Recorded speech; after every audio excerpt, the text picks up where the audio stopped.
Welcome to On the Edge with April Mahoney Brains.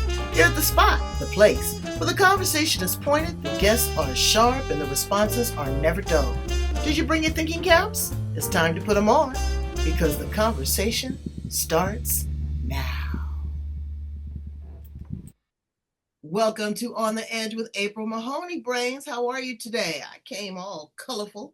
I wanted to cheer you up. I want to put a smile on your face. We're going to Canada today. We're going to talk to Klaus Noble. We're going to talk to her about some wonderful things and something very unique, something I want you to consider.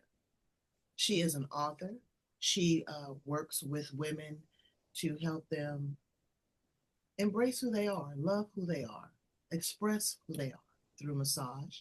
She has a very unique modality that she uses. Talk to her about her stories. Again, she writes children's books. She's got a trilogy. 3 books about Toad and resilience and strength, courage. And we're going to talk to her about a very unique thing when it comes to marriage, how marriage is by design and there's no cookie cutter way of doing anything. And if you like it, I love it. And if it makes you happy, that's all we want is to be happy. So let's welcome her to the show. How are you, Klaus Noble? Great. Happy to be here. Thanks for having me. I'm happy to have you. Your cheeks are just as rosy and pretty as they can be. Thanks. That's from smiling, I guess, and being happy, right? It is. I'm a very happy person. I am too. You know, I saw somebody last night and you could just see the misery oozing out of them. And I went over there and gave them some cookies and sat and talked to them, and I got a smile out of their face. So, you know, you got to work to be happy. I definitely agree. I don't think it's a given. So tell us a little bit about you and how you show up in the world. So I am married for 44 years. I have 2 adult children and sons and 2 amazing daughter-in-laws. I call them my daughter-in-laws. And 4 granddaughters who are the light of my life. And I'm still very close. My parents are alive. I'm still very close with my parents and my family. And those are all the most important things. And for me, what I do is I have a practice where I do massage and hypnosis. But I also offer something called Amplified Mindfulness Practice, which is amazing because I get to go on retreats. So sometimes don't skip over that. Don't gloss over that. Tell us what that is so that we can get amplified.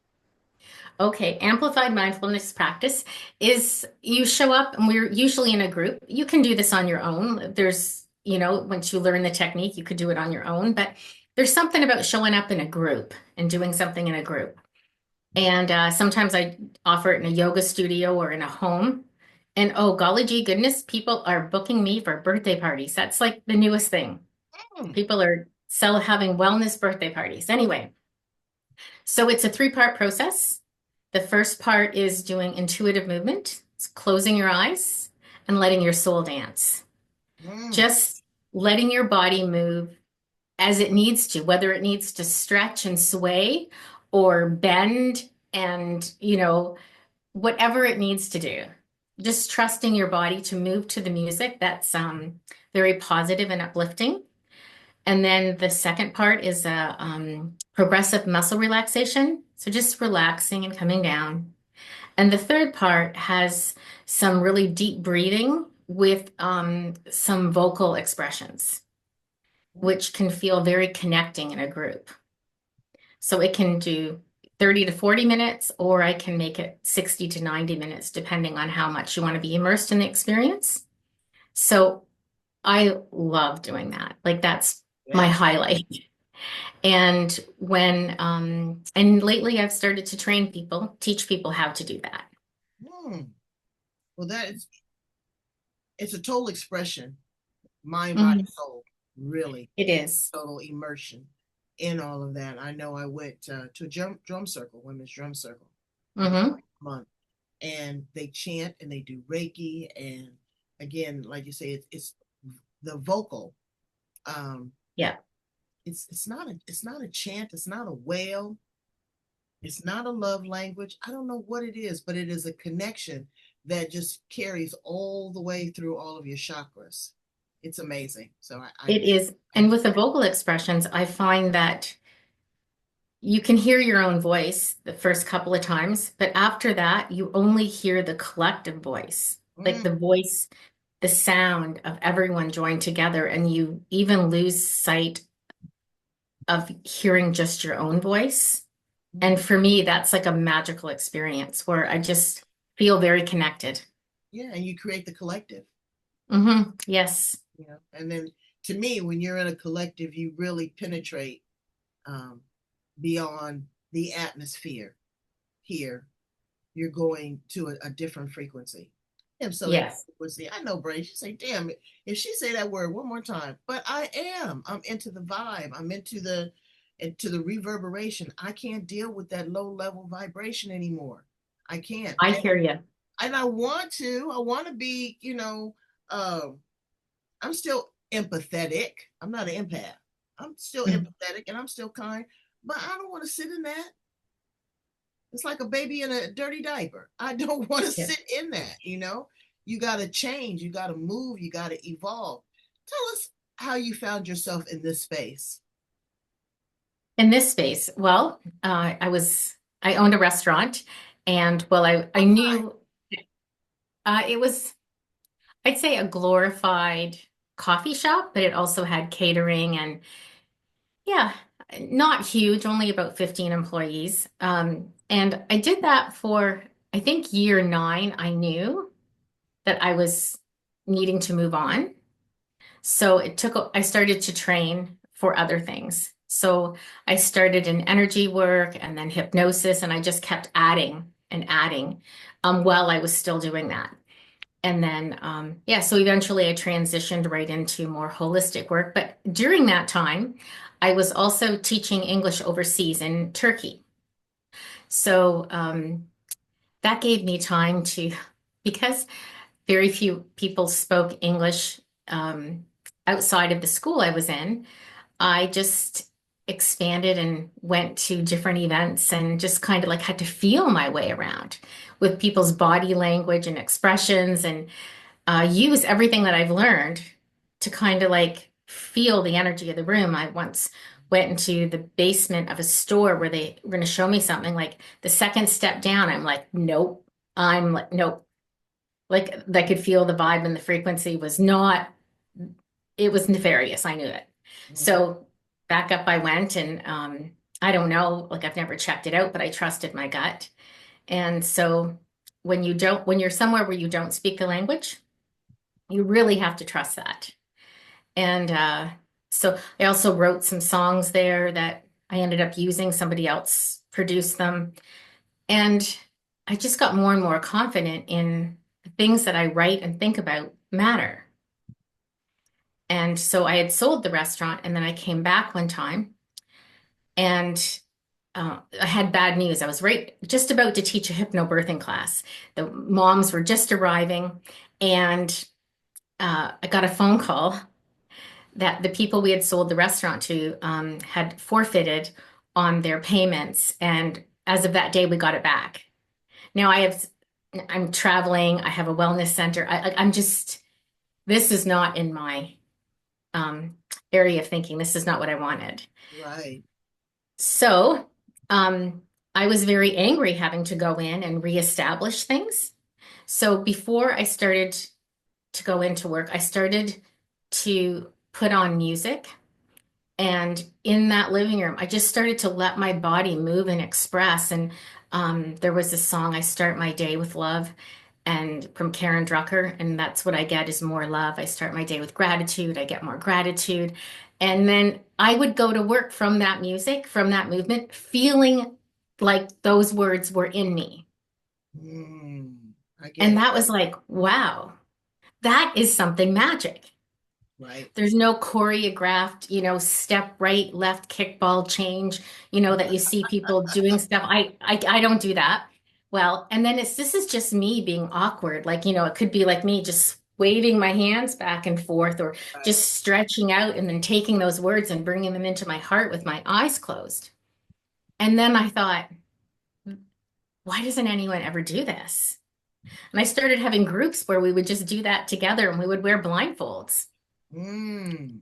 And then it's like, well, then, I'm already a hypnotist and I can also teach meditation. Let's add some meditation in there. And then I started learning more about breath work and the power of our voices and joining together in voice. And I added it all together to create Amplified Mindfulness Practice, Wow. in a 3-part series. So it's through my ability to have all these experiences that this was born. Right. Well, you birthed the winner for sure. I did. It is wonderful. And so during all of this, you get married. Oh, Uh, I got married at 16. you got married at 16? I did. Wow. How'd that pan out? Because I'm gonna tell you something. People are very judgmental uh, of a lot of things. But Yeah. being so young, being emancipated, was that of your own device? Or did your parents co-sign on you marrying this person at 16? Yeah. So we had already had a child together. And then How old were you when you had your first child? it was 10 days after my 16th birthday. Okay. So, and then I got married a month after I turned 16. And my husband, who's still my husband, said he didn't want the our children's parents to be boyfriend and girlfriend. He wanted Wait, wait, them. wait. I didn't get that. So if we just lived together, we weren't married, he Okay. said, I want our child at that time, parents to be husband and wife. Okay. So I was more keen on living together, and he was more keen on getting married. Okay. And so he convinced me to marry him. And yeah, it wasn't always a walk in the park.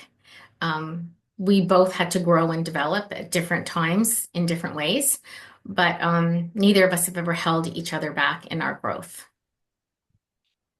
All right. So let's fast forward. Because brains, I want you to put your big girl and big boy panties on for this one. This is love by design. And I have been married 41 years to Mr. Magnificent. And we are peanut butter and jelly. We finish each other's sentences. We, you know, got the same belly fat. When I was pregnant, I didn't know I was pregnant because he had the symptoms. Uh, I was taking a medication to lose weight. He's losing the weight. So there is something about us that is just so close. But also, there's a sense of independence. Because if he says, baby, I don't want to do this, I don't want to go there, okay, fine. I'm going. I'll see you later. I get on the plane. I'll take myself to lunch. I have conversations with myself. I leave myself about this much room because in the event the situations change, I still have to be whole as an individual. Okay. But Christine and her non traditional marriage takes that to the zenith point, to a whole different level. Tell us a little bit about your marriage and your love by design. So it was all very traditional for a long time. Um, I'm from a European family, so things were very traditional, and my husband was the second last out of a big family. And so, yeah, things were pretty traditional, even though I really resented some of that traditional things. Um, I became very aware of the patriarchy and how stifling that was, and but I didn't have the words to express it then. And so it was very traditional. We raised our kids in the country. We bought a country house and eventually and raised our boys out there. And um, at some point, we just thought, well, they're getting older. What would we like to do for us? Like, what do you want to do when you grow up? He's like, I don't know. What do you want to do when you grow up? Because we had just went right into child raising and all our time and effort and never a complaint. I mean, like my boys are the world. But what do you want to do? So we sold our country property and we bought an income property in town. So we moved into an apartment. And then we just started making changes slowly. Like um, I started taking courses, and because we had all this extra time on our hands from not having a big country property to take care of. And then my husband left his job and at 41 took an apprenticeship. And so our income went way down. And that was okay because I think that's just a challenge. And, I support you doing what you need to do. You want to trade. So, and then owning the restaurant at the time, I was like,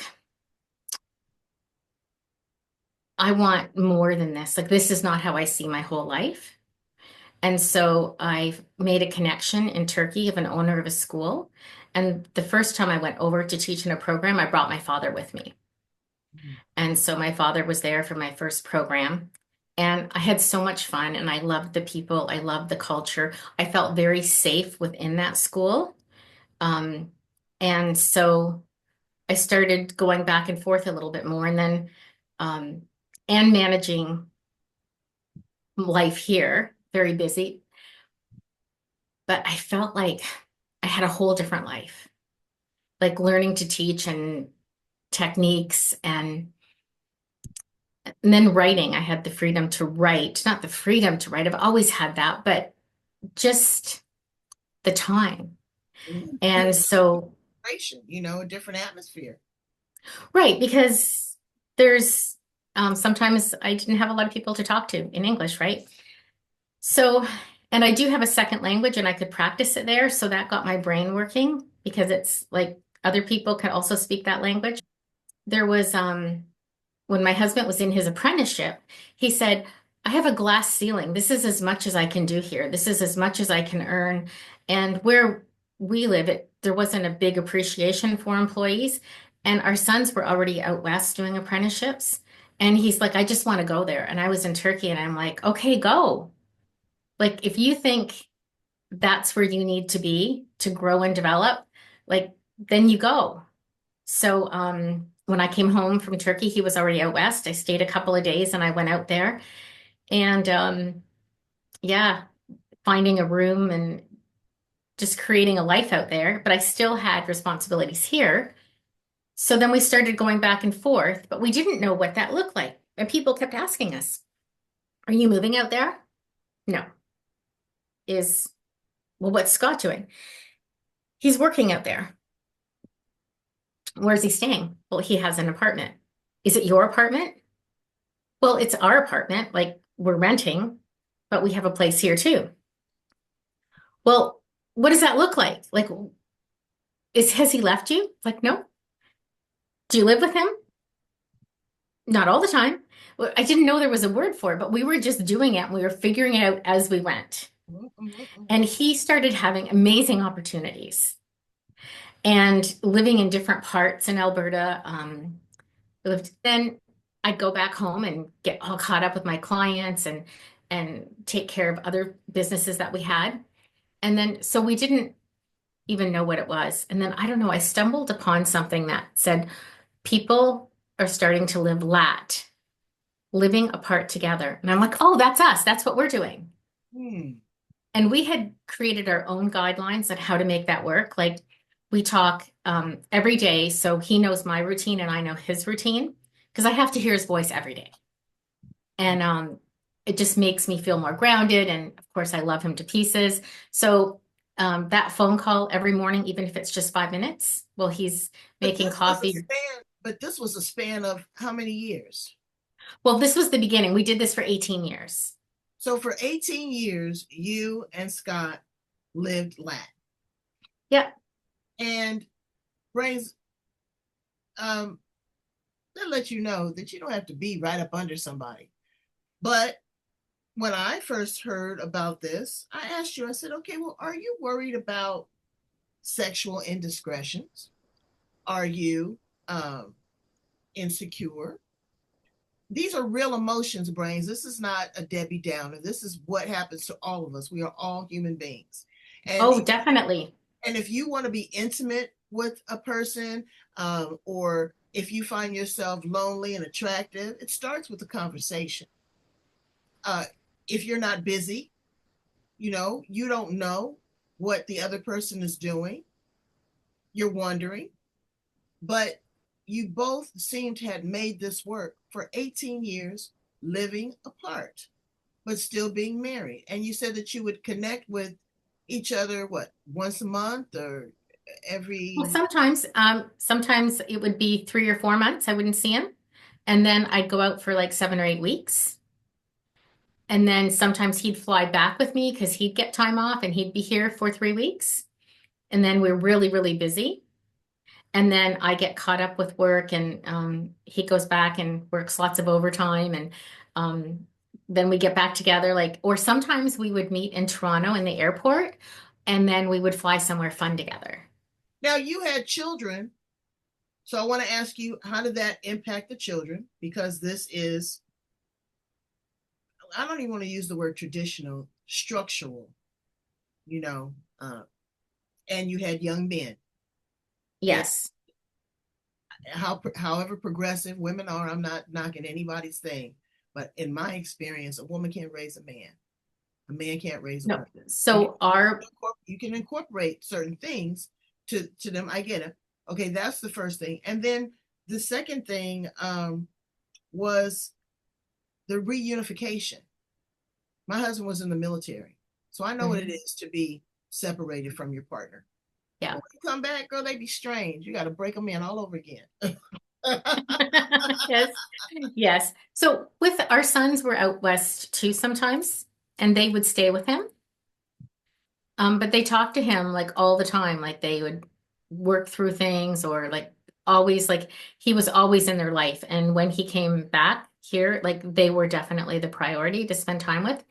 But they now have families of their own. But then they were, even when they were young and single, like they'd be off doing their own thing and then come together and either here, where I lived or where Scott lived. Now we called both our homes our homes. That was one of our rules. There's not my car, your car. There's not my home, your home. Everything is ours because we're one unit. Mhm. So that was one of our guidelines. And so the boys, this was their normal. This was nothing abnormal to them. Well, Right. and again, when they're talking with their friends, people would assume, oh, well, maybe they're separated. I know I had a girlfriend, and this is the first time that I had experienced this. She had a separate bedroom from her husband. Oh, I was mortified. I was, I was like, you have a separate bedroom from your husband? She says yes, and then when we want to be intimate or whatever, we go and visit each other.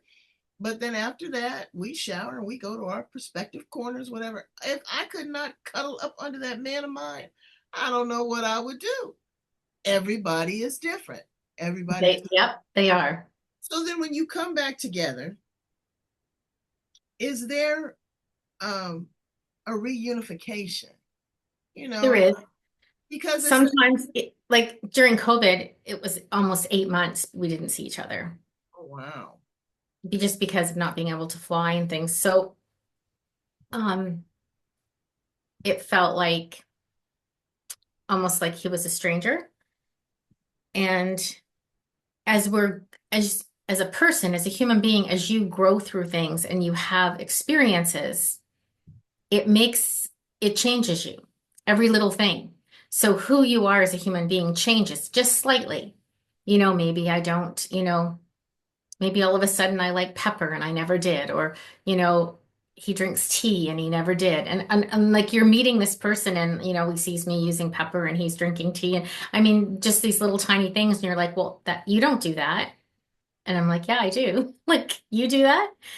And so these little tiny shifts were like, hmm. Or we're shopping and he puts things in the cart that I don't cook, I don't make, but he has learned to cook and he wants to cook. And we're like, no, like this isn't how we show up. And he's like, this is how I show up. And Right. we're like, so that would take some settling. Okay, so fast forward. You settled in Mhm. real good now because he's retired, and now you are cohabitating on a regular basis. Yes, we are. How is that adjustment? It was quite the adjustment, but we're settled in now. I think the best way to do it is to use humor. And when he would say things, I'm like, "Did you mean?" And I'd say like what it appears to me how I've been hurt, and he'll like, "No, I didn't mean that." And it's like, "So, or did you mean this?" And I'll give a really nice explanation, and that I misunderstood it. Yeah, yeah, that's what I meant. You But when know, you're dealing with family, you've always got Aunt Martha who's got a whole lot to say about how, oh, geez, yeah, yes. yes, that, or again, your parents seem to be pretty hip and liberal at 16. They gave their blessing for you. I don't know if the pregnancy was planned at 16, but Oh, no, of course not. Mm. and then they're like, okay, so we're gonna go with this. But then they see this different configuration of what they might have had. Did you Right. get a lot of naysayers and questioning and um Not it didn't from cause you my to second guess yourself? Yeah, not from my immediate family. I did have an aunt say one time that she said, "Your uncle loves me too much to ever do that to me." Or I've heard people say, "I could never live without my husband. When I come home, I need a tea made for me. I need care and I need nurturing." And yeah, like I needed that too, but I learned how to do it for myself, you know. Honestly, Self-soothing. I never even shoveled a laneway or cut grass when he was home. He also never cleaned or cooked. And he had to learn how to cook. I mean, he burnt things in the slow cooker when he went out there. Oh, bless But him. he had no idea of how to cook. And then I had to put air in my tire. I had to, start machines that we had here and we'd FaceTime. Like, how do I do this? He'd FaceTime me in the grocery store, like show me what I need to buy. Mm. You know, Well, I think there that was, that's beautiful that you were able to embrace that lifestyle, and to continue to love and have a structure. Everybody has a different love language. they do. I ask people, how do you want to be loved? Some people don't even like to be touched. Some people like to just, again, I'm sprung. I told my husband, I said, I got to get a hold of myself. I said, because I am just so in love with you. But my love is different. It's that doesn't mean that when he was not here, because it was tough when I Hmm. was in the military, but I made it happen. And we Yeah. would send each other cassette tapes back then. Oh, that's a while ago. Yep. Yeah, we didn't have social media, so we would hear each other's voice, and it's different. But we've always also had our independence, and that is what I think is huge. Because if things go awry, you are so embedded and ingrained in that other individual that finding resilience is something that you can't do. But that was something that you wrote about in your books. So fast forward us to a little bit about the three books you wrote about the toads. Tell us about that. Oh, Toad stories. Toad. Now I told you I picked Toad stories. I had some really fancy cool names and they were all trademark taken. But when I was a kid, Toad was my nickname. I think my mom called me Toad till I was about 7. And then the acronym is Tales of Authentic Decisions. Right? So I have right now 18 stories out on YouTube. And it's just a fairly new. This is like something really close to my heart because I've published traditionally before, and it's quite the process and it's expensive to self-publish. So I thought I just want to tell stories. I don't need to go through um, all of this where somebody actually has to hold my book in their hand, and I love to listen to stories online. So I just started telling stories. My stories online. Some of them are personal, some of them are about other people, some of them are bits and pieces of truth interwoven with enough fictional supports that I'm not identifying anyone. So, unless you ever read a story where I use the word Tova, the name Tova, that's going to always be me. Some of my funny stories, and people have really loved my stories. I actually an oral storyteller as well. I do events where I perform stories. Mm. And so I took that skill. That's something I love. That's really new and upcoming. People are going to story time choirs. Mhm. and for entertainment, really old fashioned. And so I take that skill and my voice and my writing, and I just now put my stories on a channel called Toad Stories, Well, share. Tales of Authentic Decisions. Would you share a piece of one with us? Sure, I can tell you a short story. Yeah. Okay. Um, this is a story about Bryn. Bryn is a dog that I got that was more planned than either of my children. A very planned event, beautiful German Shepherd puppy, and studied the books and the training, and she was going to be the best trained dog ever. So before we got Bryn, though, my husband and I were a little bit hard-hearted. I because we had started with nothing and worked sometimes two jobs and saved for everything. I kind of had it in my heart that if you didn't have something and you were less fortunate, I would say that that's your choice. You only have one job. You could take another job. You could take two more jobs. You're choosing that. And so I wasn't very helpful because we had worked so hard on our own, but also not taken anything from anyone that I thought if we can do it, anyone can do it. So when we got Bryn, we also bought our first place in the country, and I thought we made it. We finally made it. We have this little country place. We have a dog. We have two kids. This is it. We made it. And then one day I was hanging clothes up on the line, and I remember a flock of snow geese landed across in the field. And I've never seen white snow geese before. What is a And Skokie? a white goose. Oh, okay. You know, we have Canadian geese, but this is like the white snow goose. And I thought, wow, that's amazing. And I heard Bryn take off. And then I heard a bang and screech, and a man started walking, and Bryn's on the road. So I yelled for my husband. My kids were down at the sugar shanty pulling, like it was maple syrup season time. They were working down there. And my husband was changing the furnace. I remember the day so clearly. And the man who had hit Bryn and Scott, they picked her up and they put her in the back of the truck to take her to a vet. But she had passed away. And Oh, like this was my heart dog. So I am just losing it in Scott's arms. He's holding me. I'm telling the man that I will pay for the damages through my tears. This is my fault. She was my responsibility, that this is my fault. And he walked away, and I'm like, I can't imagine how he was feeling because I was wailing in Scott's arms. And so the next day I can't go to work, and the boys don't go to school. Scott goes to work. And this is just new when you could do *69 and find out who called. And somebody called and hung up, and I did *69. And then I called that person. I said, "You called my house?" And he's like, "Yes, we met yesterday about the dog. Can I come over?" And I said, "Yes." And I hung up. And I said to the boys, "This is the man who had the accident with Bryn, and we're going to be nice to him. This wasn't his fault. And I'm going to give this man a check, and that's it."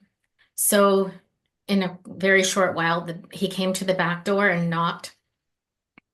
And he said, "Okay, can you come to the car?" And I went, "No, no, no, no. I do not need to see the damage. I just need to know the amount, and I will give it to you." He's like, "I really need you to come to the car." And I just started crying. Now the boys are behind me because in the mud room, like they're like, "What's going on? You're making my mom cry." So I go out to the car, and he has a 3-month-old purebred German Shepherd he puts in my arms. And I went, "Oh my goodness." She's licking the tears off my face, and she's got the biggest ears I've ever seen on a dog. And he's like, "Will you accept her now?" No, like, no, because my dog just passed away yesterday. But I can't. But my kids are here and they're loving on her. And I'm like, oh, this is like, yes, but I know it was wrong. But here she is. And it was just such an unusual feeling in my body. And then he just drove away and then left me her papers.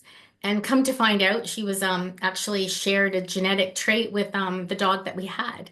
He found a breeder somewhere. And I remember my husband coming home, and when he would pull in the laneway, him and Bryn had this thing where I would let Bryn out and he would get out and they'd chase round and around the truck and he'd jump in, and like it was just a little game.